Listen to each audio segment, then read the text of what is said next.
Hello all and welcome back to another wonderful video. Today I have with you all some information regarding My Little Pony Generation 5. Basically what we have here is confirmation regarding to what happened to Magic originally and what's going on, how the Unity Crystals were created, blah blah blah blah blah blah blah. All of that stuff was explained here in the My Little Pony Comics issue number 2, and some of you have probably seen this image online before, and I've put off like reading the comics for a while, but I'm getting into like reading the comics for the 5th generation here and everything now, and this comic here actually explains what happened to Magic. So if you guys don't want any spoilers for that, most likely it would be explained somehow in the actual like main show. I would hope so anyway.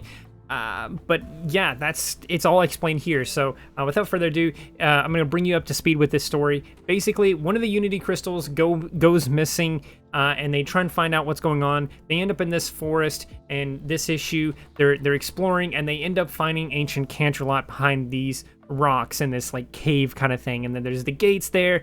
Sunny is freaking out and everything like that.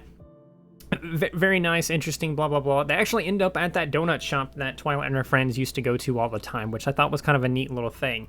They end up exploring more, and eventually they run into the castle, and again, Sunny is absolutely freaking out because the door is open, and this is like a whole thing. Look at this. This is so fantastic and incredible because it's like, it's the castle, Princess Celestia, Luna, and Twilight Sparkle all stepped hooves exactly where I'm stepping. They're all freaking out and everything like that, right? And of course, it's a trap. They all fall down here, and this is when we get to see the, not the person behind everything, but the person that explains everything that happened. And of course, it's Discord, because of course it's Discord. Of course, Discord is the one that would be able to explain this to all of them, because of course he's the only one that would be alive long enough to be able to explain all of these things. So basically, he talks about Fluttershy and the rest of the main 6, and he tells them all a story. But a couple of things about Discord. One of his horns is broken apart. One of his fingers is missing. His wings are all like broken and damaged. His horn looks like it's melting for some reason. I don't know. His ears are also extra fluffy, and his hair, of course, has also gotten much longer because he's not been taking care of himself, I guess. But that's basically it for him. Basically, he puts on this play, and he tells them exactly what happened.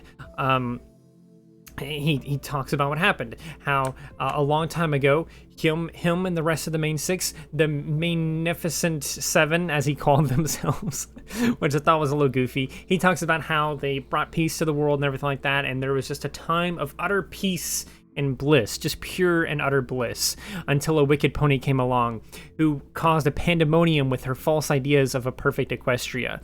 This character here is most likely Opal, or whatever that character was that we saw in the and at the end of the first episode of Generation 5, where the character shows up at the end and it's a big stinger. We've seen some screenshots of them and stuff like that before in the past as well, which seems to be the main villain that we're going to get for this generation and everything like that. But basically, this person cuts in line, and she's just like, oh, unicorns have better things to do than wait in line. And basically they bring up this whole propaganda of like how unicorns are better because their magic is better and that it's cooler or whatever like that.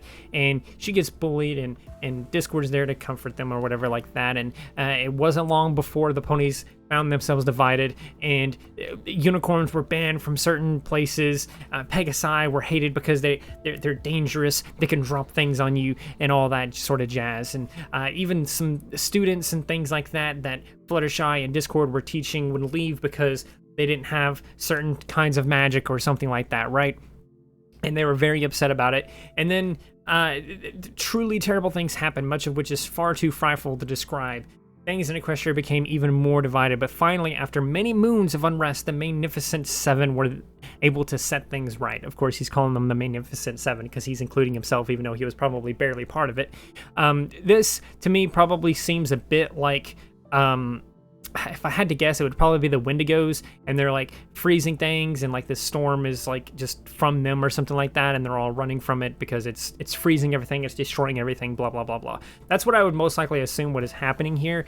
But basically, what happened to Magic is Twilight said to make sure that Magic never again puts unicorns, Pegasi, and earth ponies against one another, she gathered all of the world's magic and placed it in 3 crystals. I don't know how they managed to do that, but she somehow managed to take all of the magic in the entire world and put it into 3 crystals.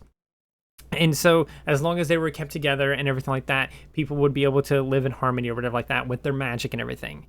And then, of course, ultimately, they were separated again at some point in time. But that is basically what happened to magic.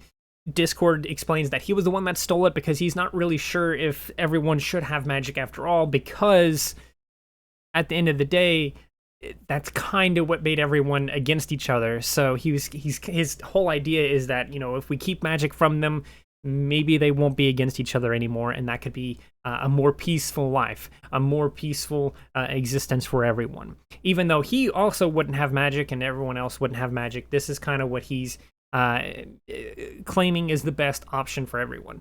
So at the end of this comic, it ends on a cliffhanger, of course. They kind of debate a little bit, and then he's just like, you know, I'm the Lord of Chaos here. I can kind of just do this. And he just traps all of them, and then he just leaves with the crystal, and he's planning on a way to destroy it because there is a protection spell on it, and that Twilight put on it, so that it can't just easily be destroyed or whatever like that. So that's what he does. He tramps them all, and then he leaves, and that's the little cliffhanger that we get in issue number 2. I don't know how this story resolves because I haven't read that far yet, but I did see this and I thought it was very interesting that this is a pretty big deal because this kind of explains what happened to magic. I think it's a pretty interesting concept for them to just basically be like, look, you know, some magic is better than other magic, and there is all kinds of things about that where, you know, oh, you can levitate things. I hate you because you can levitate things and I can't levitate things. Oh yeah, well you can fly and I can't fly, so I hate you. Oh yeah, well I hate both of you because you can levitate things and you can fly and I can't do nothing. That's basically how all of this went down, but I just wanted to share this with all of you. Let me know if this is satisfactory enough for you guys. Let me know if you guys think this is a good enough explanation as to what happened to magic, if you're satisfied with this answer and everything like that. But yeah, I hope you guys enjoyed this quick little video, this quick little explanation on what happened to magic in Generation 5 and why it's been gone for so long, how everyone got separated, etc., etc. So yeah, let me know. And if you would like to see any more about the My Little Pony comics, I can look at some Generation 4 stuff. I've done that before in the past. But if you guys want anything else, let me know in the comments below. And of course, stay wonderful. And subscribe, like, share, do those wonderful things, because when you do those wonderful things, that's how you become wonderful. And I want you to stay wonderful, okay? So do those wonderful things. Until next time, stay wonderful.